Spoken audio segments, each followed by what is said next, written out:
를 먹지 아니하여 내 형제를 실족하지 않게 하리라. 예, 이거는 사도 바울이 얼마나 그 주 안에 있는 형제들에 대한 사랑의 표현인 것을 볼 수 있죠.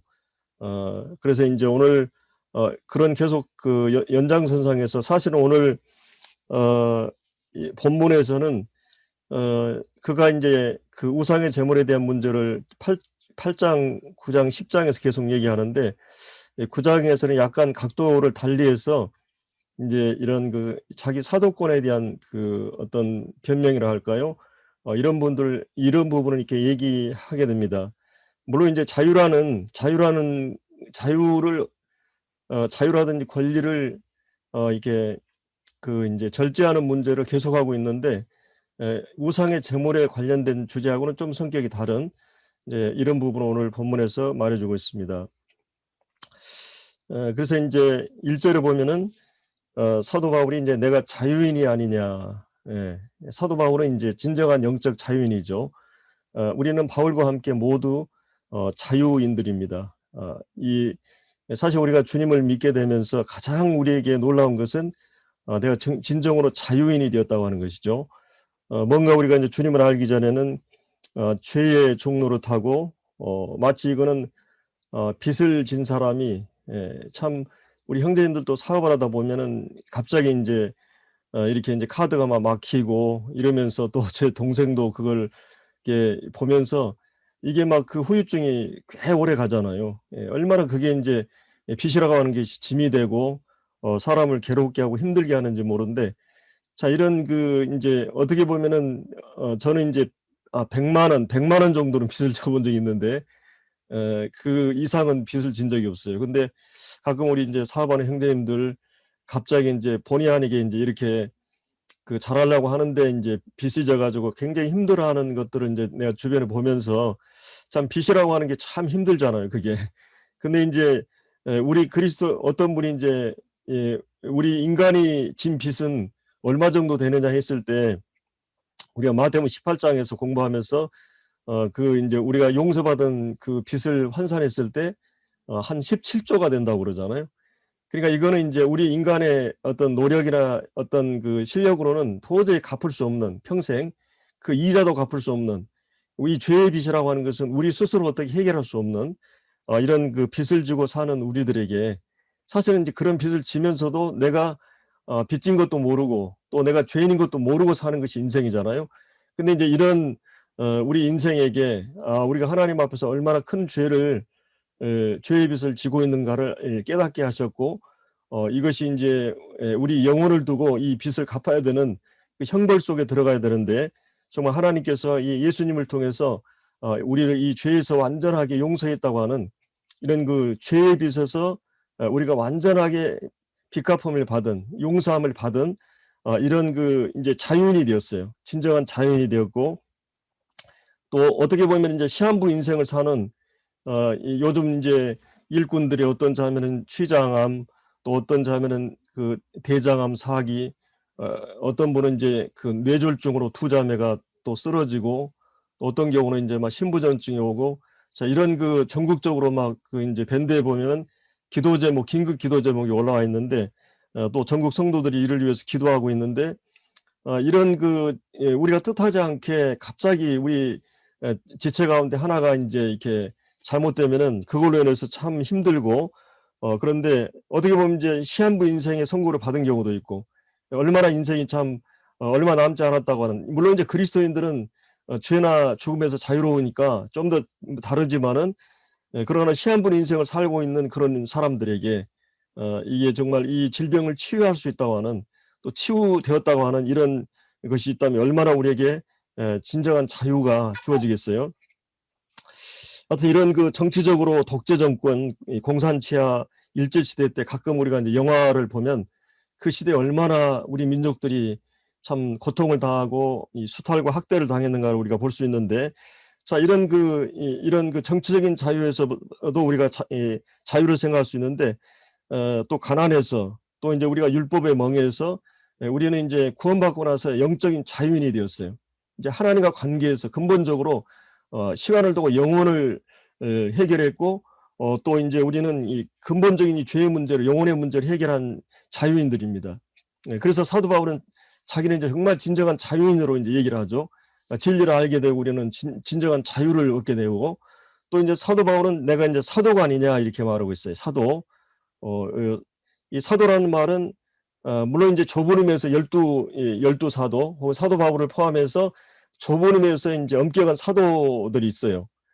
이거는 이제 아무나 될 수 있는 게 아니에요. 하나님께서 특별하게 부르시고 선택한 그 무리들인데, 그런 이제 넓은 의미에서 우리는 이 사도란 말은 이 보내심을 받았다는 말이에요. 하나님께서 부르시고 또 이 세상 가운데 보내심 받는. 그래서 이제 아버지 하나님께서 나를 이 세상에 보내신 것 같이 나도 너희를 세상에 보낸다. 세상에 이제 심부름꾼으로 이 하나님의 천국의 대사로 너희들을 보낸다. 이게 사도란 말은 원래 이제 보내심을 받은 자들이에요. 이제 좁은 의미에서 이제 12사도들이 있지만 넓은 의미에서 모든 성도들은 사도들입니다. 이 세상 가운데 우리가 보냄을 받은 자들이기 때문에 주님이 이제 이 제자들을 보내면서 내가 너희를 보내면 양을 이리 가운데 보낸 것 같도다. 그러면 너희가 뱀같이 지혜롭고 비둘기가 순결하라 이런 말씀하셨는데, 자, 어떻게 보면 이제 이거는 진정한 영적인 자유일 뿐만 아니라 우리 신분적으로 하나님께서는 이제 사도 바울을 어떤 하나님의 사역을 위해서 그를 하나님이 세우시고 보내신다고 하는 것이죠.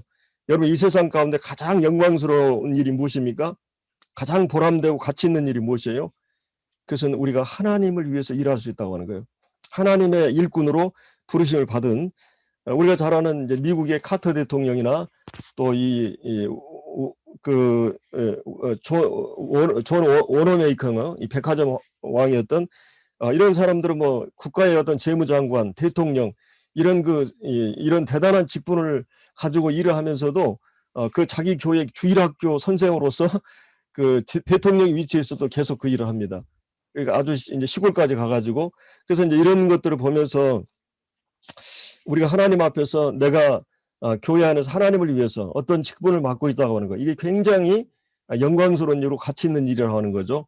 그래서 우리가 이제 이 땅을 살아가면서 하나님 앞에서 하나님을 위해서, 하나님의 일을 위해서 부름받은 일꾼들이다. 그런 의미에서 우리가 사도 바울하고 이제 그 어떤 그런 바울처럼 우리도 자유인이고 또 하나님의 일을 위해서 부름받은 자들이라고 하는 것을 우리가 이제 생각해 볼 수 있습니다. 그러면 이제 사도권은 엄격한 의미에서 이제 12사도, 주님이 이제 제한된 그 사도들의 그 자격이 있어요. 어떤 사람들이 사도들이냐? 이제 사도에 대한, 사도 바울은 여기서 두 가지로 얘기하죠. 하나는 9장 1절에 보면 예수 우리 주를 보지 못하였느냐. 이것은 이제 부활을 목격한 자가 사도에 들어갑니다.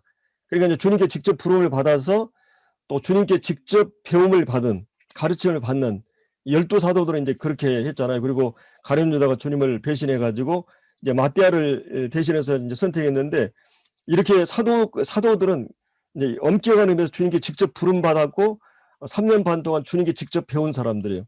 그런 사람들만이 자기가 보고 들은 것을 직접 성경을 통해서 기록할 수 있는 위치에 있기 때문에, 보고 들은 것을 사도들을 통해서 이렇게 이제 성경이 기록이 되기 때문에, 그런 의미에서 사도들은 엄격하게 제한된 사도들, 오늘날 이제 이렇게 잘못된 그 신사도 운동 이런 것들이 있는데 그것은 성경적으로 아주 잘못된 것들이죠.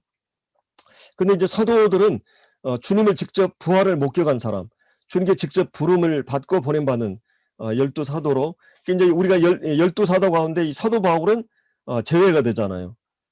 그래서 이제 이 사도권의 시비가 많았어요. 거기 이제 3절에 말한 대로 나를 비판하는 자들에게, 옛날 성경에 보면 나를 힐문하는 자들에게 시비를 걸고 또 의심을 하고 공격하고 도전하는 이런 그 사람들이, 나를 비판하는 자들이 있었어요. 사도 바울의 그 사도권에 대한 시비를, 아무래도 사도는 사도가 아니다.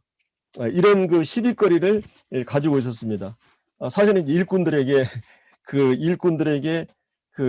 저 사람이 하나님께 부름받았다고 하는 기본적인 그것이 무너지면 그거 참 어렵죠. 우리 성도들과의 관계에서도 이 관계가 중요하잖아요. 마음에 이제 그 형제님에 대한 어떤 신뢰가 떨어지거나 또 이제 그러면 이제 이렇게 말씀이 안 들어오고 이러잖아요. 그렇기 때문에 이제 이 사도 바울은 그러면 여기서 왜 이 사도권에 대한 강력한 그런 여기 이제 변명한다는 말, 변호한다는 말이거든요. 자기 증명을 한다는 거거든요. 자기가 하나님 앞에 사도라고 하는 분명한 근거를 가지고 입장을 지금 제시한다고 하는 말이거든요.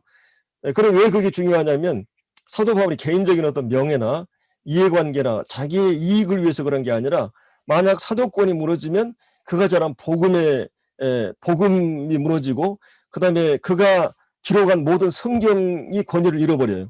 하나님께 계시받은 그 말씀이 사도들은 직접 하나님께 부름받았기 때문에 하나님의 말씀을 계시를 받아가지고 하나님 말씀을 기록을 했어요. 우리가 사도 바울은 신약 성경에서 한 13권 정도 가장 많은 성경을 계시받아서 기록한 사도잖아요. 그래서 이게 성경이 신약 성경이 정경으로 채택할 한 4세기 정도의 정경으로 채택한 가장 중요한 그 기준 가운데 하나가 뭐냐면 이 보편성, 그 신약 교회들이 가장 많이 읽은 서신이었고 또 한 가지가 이 사도성이에요. 사도들에 의해서 기록이 되느냐 아니면 사도들의 직접 영향을 받아서 썼느냐. 누가라든지 마가 같은 경우는 12제자에 속하지 않지만 이 베드로의 또 누가는 이제 사도 바울의 직접적인 그런 제자들이었잖아요. 그래서 그것이 제외되면 신약 성경 정경에서 제외됐어요. 그렇기 때문에 하나님 말씀이 그들을 통해서 하나님께서 계시하셨고 그 계시된 말씀을 신약 성경으로 기록이 돼야 되기 때문에 그런 의미에서 이제 사도권에 대한 엄격한 그런 기준이 있었던 걸 볼 수 있는데 이제 사도 바울 하나님께서 직접 나를 부르셨다 다메섹에서 그리고 이 부활한 예수 그리스도를 내가 직접 목격했다. 그리고 이제 이 사도들은 또 표적을 행했어요.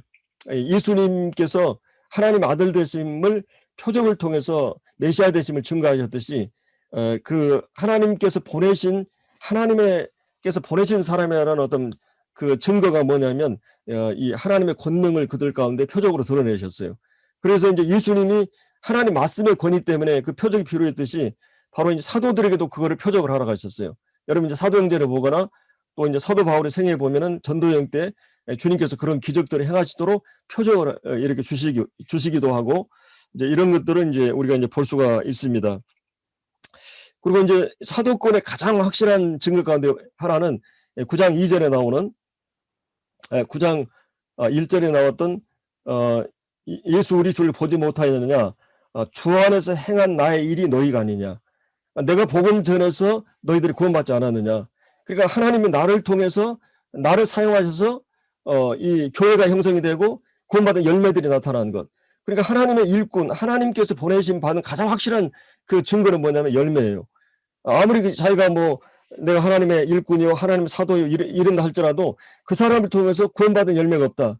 이 고린도 교회가 누구를 통해서 이 교회가 형성이 됐어요? 사도 바울이 가서 복음 전해가지고 구원받아서 이랬거든요. 그래서 주 안에서 행한 나의 일이 너희가 아니냐. 다른 사람에게는 다른 사람에게는 내가 사도가 아닐지라도 너희에게는 사도니 나의 사도됨을 주 안에서 인친 것이 너희다. 하나님께서 나를 통해서 복음을 전하게 하셨고 그리고 너희들이 성령을 통해서 구원받게 하는 이 모든 일들이 내가 하나님의 보냄받은 일꾼이라고 하는 가장 확실한 인친 것이 바로 너희들이 아니냐. 너희들이 구원받은 사람들과 열매들이기 때문에 사도 바울은 이제 그런 얘기들을 여기서 해주고 있습니다. 그리고 이제 이거는 사도권에 대한 변호는 직접적으로 사도권에 대한 변호는 고린도후서 10장, 11장, 12장에서 나옵니다.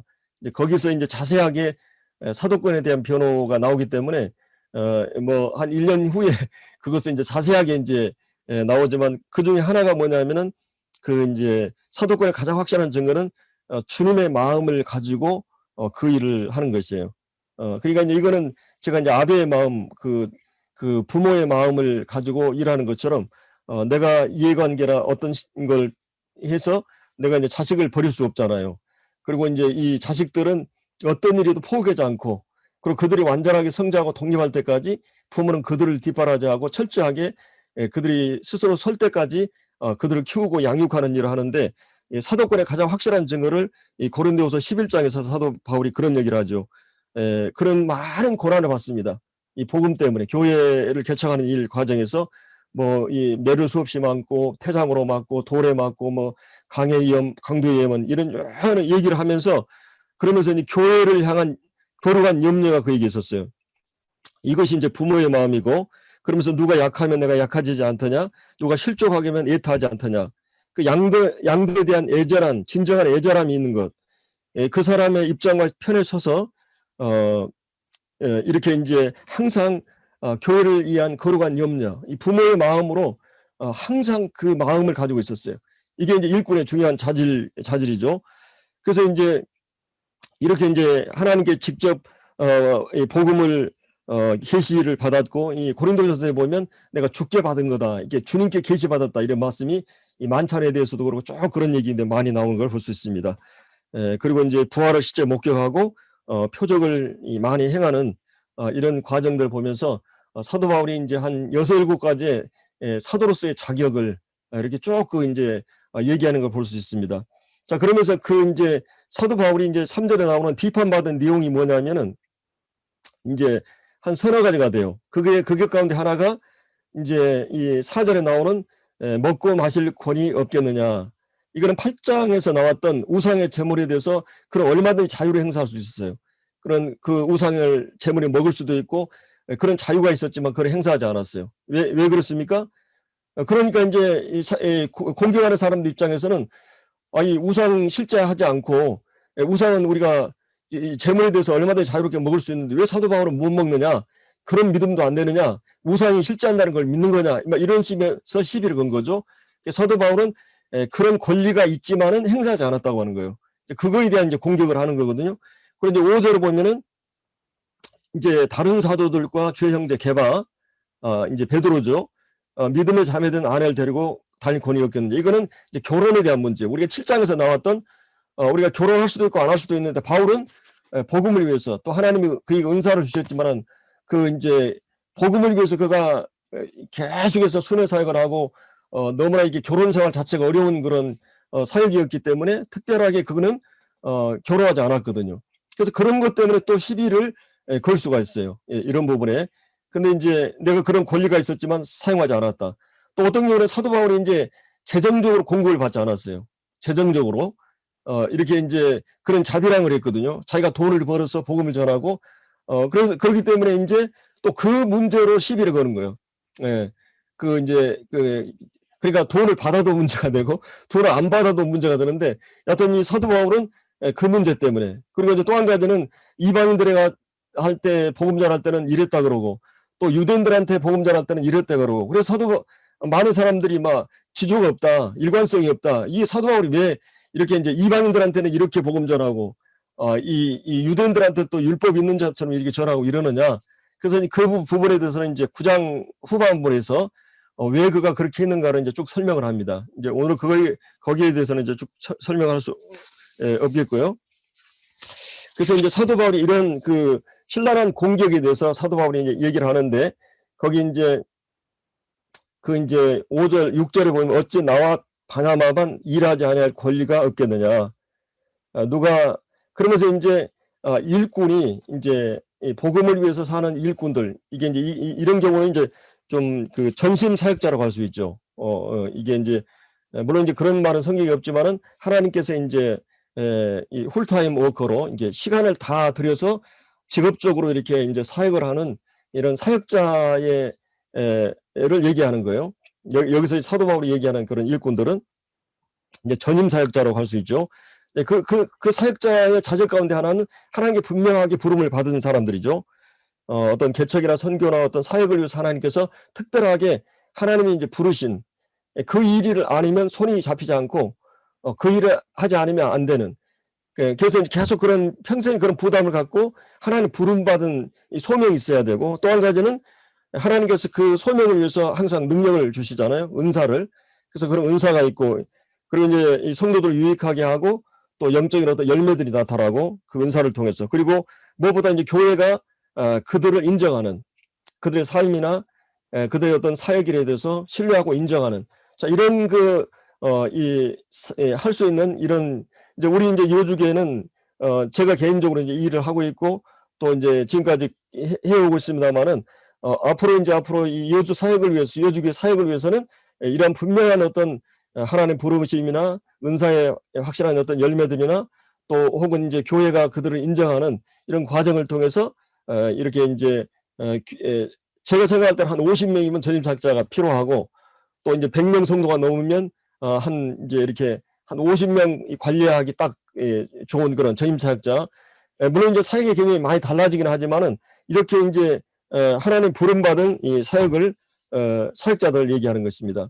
사도 바울이 이제 그런 부분에 대해서 여기서 이제 여러 가지 일반적인 사례를 들어서 말해요. 이 7절에 보면 누가 자기 비용으로 군복무를 하겠느냐?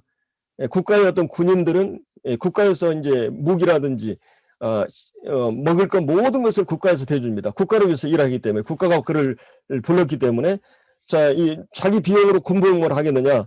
또 포도를 심고 열매를 먹지 않겠느냐? 내가 포도 사업을 하고 농부로서 포도를 관리하면 내가 그 농사를 져서 거기 이득이 되는 거를 내가 취하게 되고 먹을 것을 위해서 그 일을 하지 않겠느냐? 그리고 이제 양떼를 기르는 목축하는 사람이 또 이 털을 팔고 이렇게 해서 자기 이 생존을 위해서 그렇게 하지 않겠느냐. 자, 그렇게 수고하는 데는 반드시 자기를 위해서 그 일을 하게 되는 거죠. 이제 이런 8절에 나오는 내가 사람의 애대로 이것을 말하였다. 이제 7절에 나오는 세 가지 경우를 얘기했는데, 그리고 이제 이제 율법에서도 이건 구약 성경을 근거로 얘기하는 거죠. 이것을 말하지 않아야 하느냐.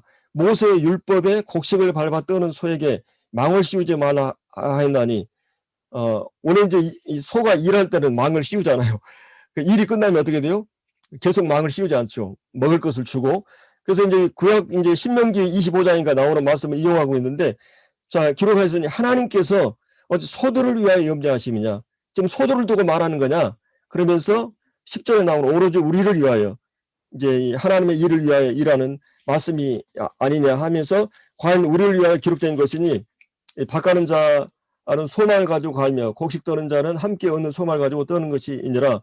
우리가 너에게 신령한 것을 뿌렸은즉 이제 복음을 자르고 말씀으로 신령한 것을 뿌렸은즉 너희의 육적인 것을 물질적인 것을 거두는 것을 과하다 하겠느냐. 그러면서 이제 이제 구약 성경의 근거에서 이 말씀이 이제 디모데전서 이제 5장 17절인가 나오죠. 이제 이 말씀 사역하는 자들을 존경하고 이 멍을 씌우지는 말씀 이 말씀하면서 공급할 걸 얘기합니다. 그래서 이제 12절에 나는 다른 일도 다 너에게 이런 권리를 가졌거든. 여기 이제 하물며 이제 다른 이들은 여기 고린도 교회 안에서 전심 사역을 하는 그 일꾼들이 있었어요. 이 다른 이들도 너에게 이런 권리를 가졌거든. 하물며 우리일까 보냐. 이 바울과 바나바. 그러나 우리가 이런 권리를 쓰지 않았다. 왜 그러냐면 범사에 참는 것은 그리스도의 복음에 아무 장애가 없게 하기 위해서. 이 복음 전하는데 이 사도 바울이 이제 그때 당시 때만 해도 개척 사역을 했고 또 오는 그 일을 복음 전하고 말씀 전하고 그때 당시 때 헬라의 문화에서는 이런 훌륭한 강사나 이런 뭐 이 교사들이 강의를 하고 또 자기 이렇게 받고 이제 이런 일이 있었거든요. 그래서 이제 이런 것들을 이제 볼 수가 있는데, 그래서 사도 바울이 내가 먹고 살기 위해서 이게 복음을 전하는 것으로 오해하지 않게 하기 위해서 그런 의도적으로 자비랑 사역을 계속 했던 걸 우리가 이제 성경에 볼 수 있습니다. 자, 그리고 이제 13절에 보면은 이제 성전에서 일하는 자들은 성전에 나는 것을 먹고 이제 제사장들이죠. 재단에서 섬긴자들은 재단과 함께 나눈 것을 우리가 알지 못하느냐. 그래서 이제 우리 이제 구약성경에 보면은 이제 이 제사장들을 위해서는 뭐 번제, 소제, 속건제, 화목제, 속죄제 이 모든 그 제물들을 드릴 때 제사장들에게 일부가 다 갑니다. 번제는 다 태우지만 가죽을 이렇게 주기도 하고 또 이제 속죄, 속건제 할 때는 고기들을 이렇게 제사장들이 가지기도 하고 그 외에도 이제 그 5번째뿐만 아니라 뭐 11주하고 또 여러 가지 한 5가지 정도 또 있어요. 그게 유대인들은 뭐 7가지 곡물 가운데는 꼭 그 11조로 하게 돼 있고 그래서 그 11조 유대인들의 11조는 23%예요. 우리가 생각하는 10의 1조가 아니라 거의 10의 2조 가까이를 유대인들이 이제 정기적으로 그들은 내게 돼 있어요. 근데 왜 그걸 11조를 얘기했어요? 그런 뇌인들이나 제사장들이 전심으로 이 제사 드리는 일을 하나님 앞에 했기 때문에 거기에 대한 그들은 책임으로서 그들의 삶을 위해서 그들이 이렇게 이제 했다고 하는 것입니다. 그리고 이제 14절에 나오는 이와 같이 주께서도 주님께서도 복음 전하는 자들이 복음을 하며 살리라. 그러니까 예수님도 마태복음 10장이나 이제 누가복음에 보면 이제 복음 전하는 자들을 복음 전하는 것으로 이제 산다고 하는 그들은 전심으로 그 사역을 하고 교회가 그 일을 공급할 것을 말하고 있어요. 자, 이런 여러 가지 이제 일반적인 사례를 들어서 또 구약 성경을 근거로 해서 또 제사장들 또 예수님도 그래. 이 모든 말은 뭐예요? 이 일꾼에게 공급할 것에 대한 이 말을 하고 있는 것이에요.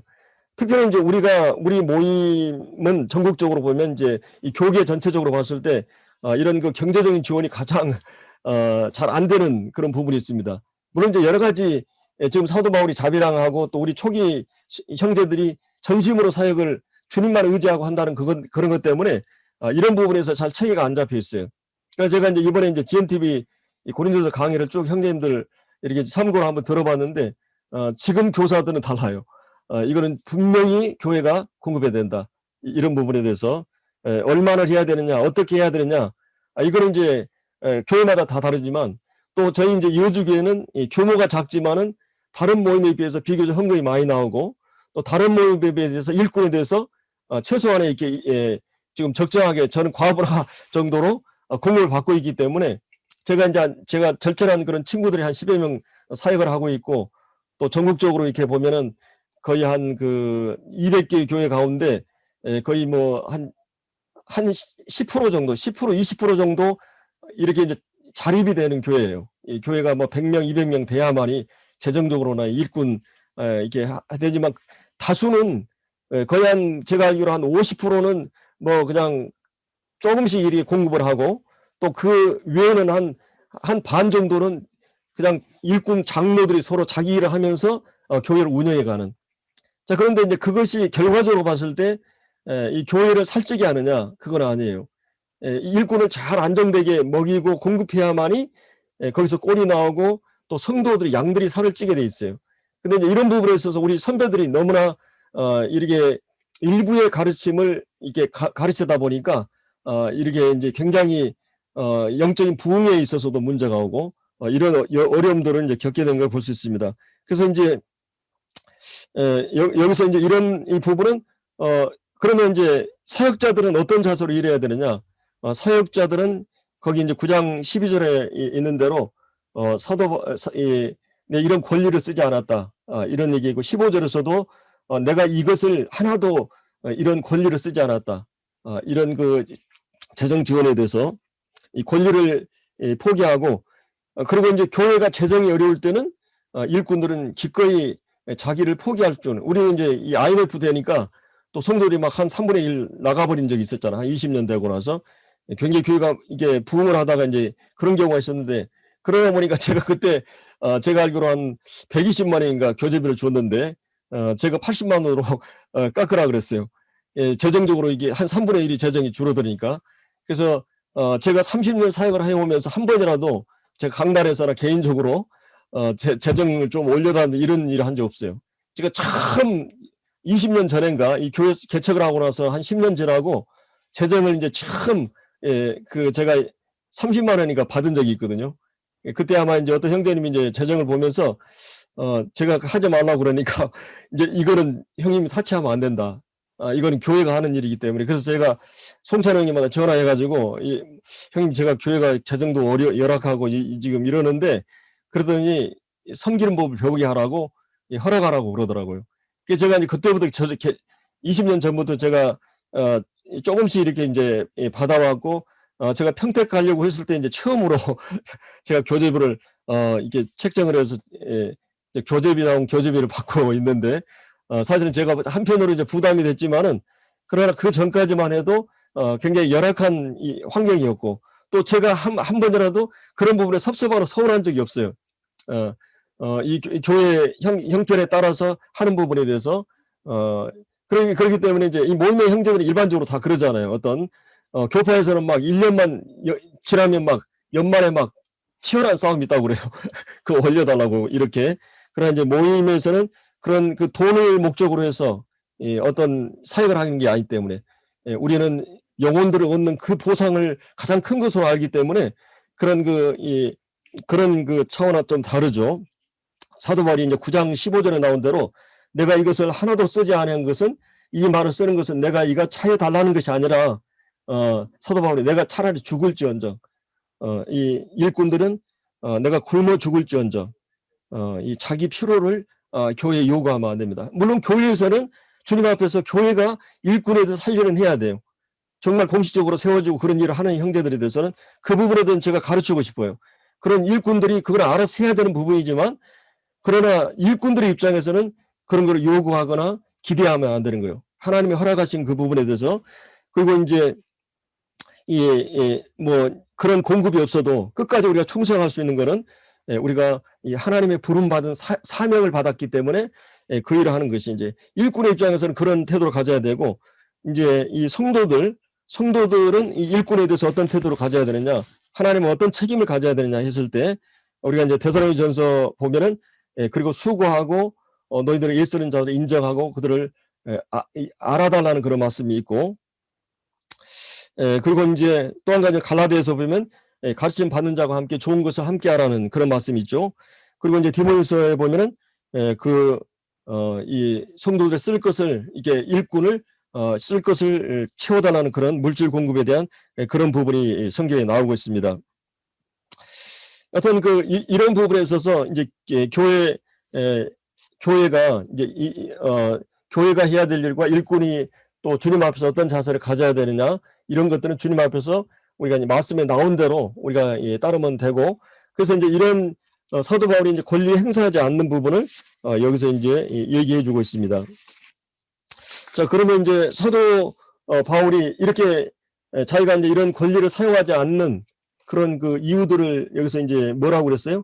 거기 이제 12절에 나왔던, 내가 이런 권리를 사용하지 않는 것은 복음에 아무 장애가 없게 하기 위해서, 이제 이 복음에 장애가 되지 않는 선에서 그런 권리를 사용하지 않았던 것을 볼 수 있습니다.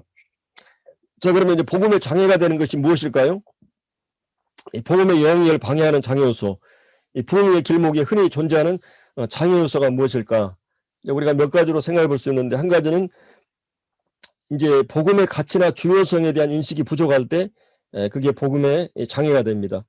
그리고 이제 교회, 특별히 이제 일꾼들은 이 복음에 대한 가치와 중요성을 알아야 되죠. 이것보다 중요한 게 없잖아요. 영혼을 거두는 그 일. 그래서 이제 사도 바울이 이런 것들을 누구에게 배웠겠어요? 11장 1절에 보면 내가 주님을 본받은 것 같이 너도 나를 본받으라. 그것은 주님에게 배운 거죠. 주님이 이 땅에 오셔서 영혼을 얻는 이 사역을 내가 이를 위해서 왔다 그러면서 전도 사역을 충실히 했던 걸 볼 수 있습니다. 그래서 이제 이런 이 복음의 그 가치와 중요성, 우리가 로마서를 쭉 이제 공부를 했었습니다만은 얼마나 이 복음이 사도 바울에게 있어서 중요한 문제였는가. 또 우리 사복음서에도 이 예수님에 관한 소식이잖아요. 이 복음은 예수님과 관련된 것이 이 복음이에요.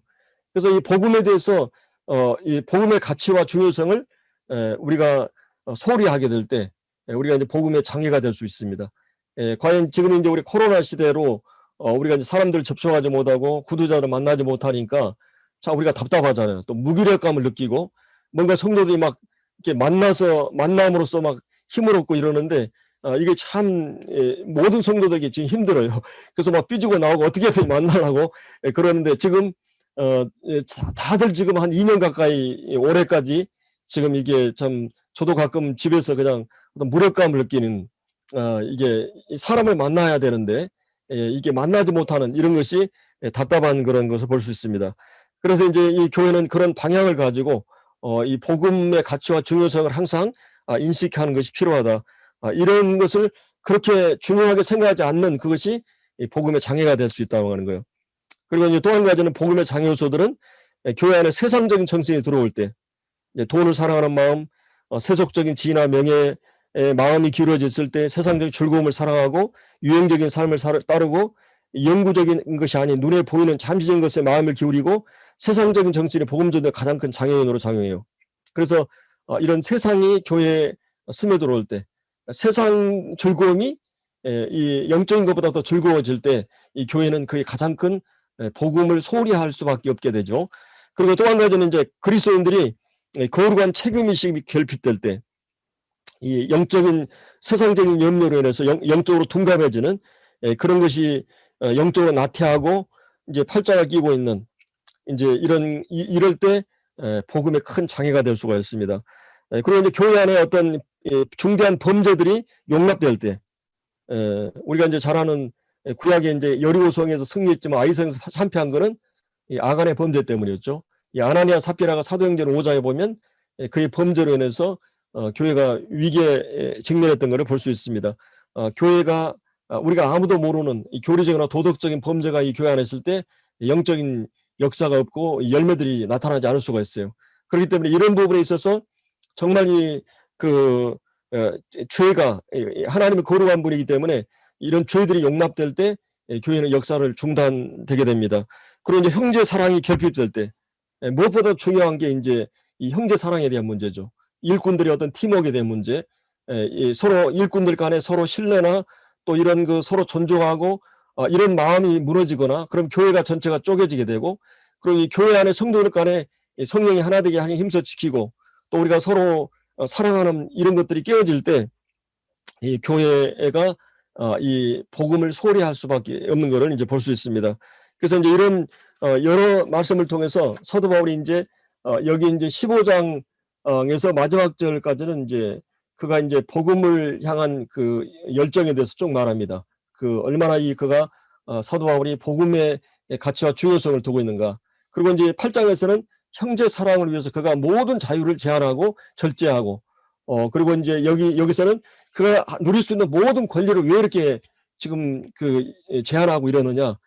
이 복음 전도를 위해서 그렇다고 하는 거예요.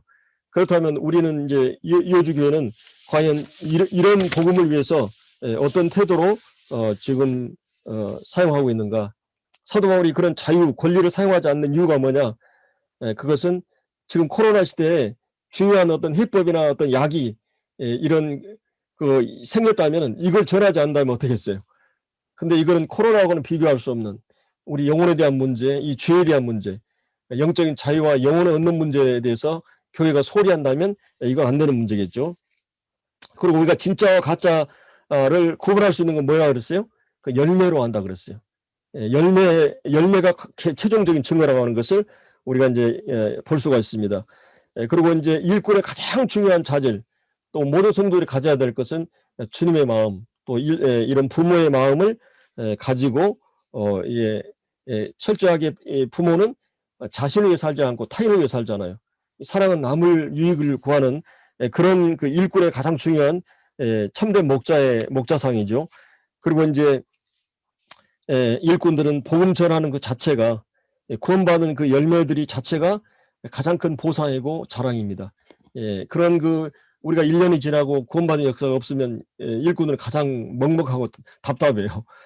주님이 한 영혼이라도 이렇게 영혼을 얻게 되는 그 일이 우리의 가장 큰 보람이고 가치이기 때문에 그래서 우리가 이제 이런 사도 바울이 이런 사도권에 대한 자기 변호를 하면서 그가 일꾼의 중요한 자질이 무엇이고 또 교회가 마땅히 또 일꾼들에서 어떻게 해야 되고 또 일꾼들은 이 복음을 위해서 더 큰 가치를 위해서 우리가 이런 부분의 자유나 권리를 제한할 수 있다고 하는 그런 부분들을 우리가 이제 이 말씀 가운데 살펴볼 수 있었습니다.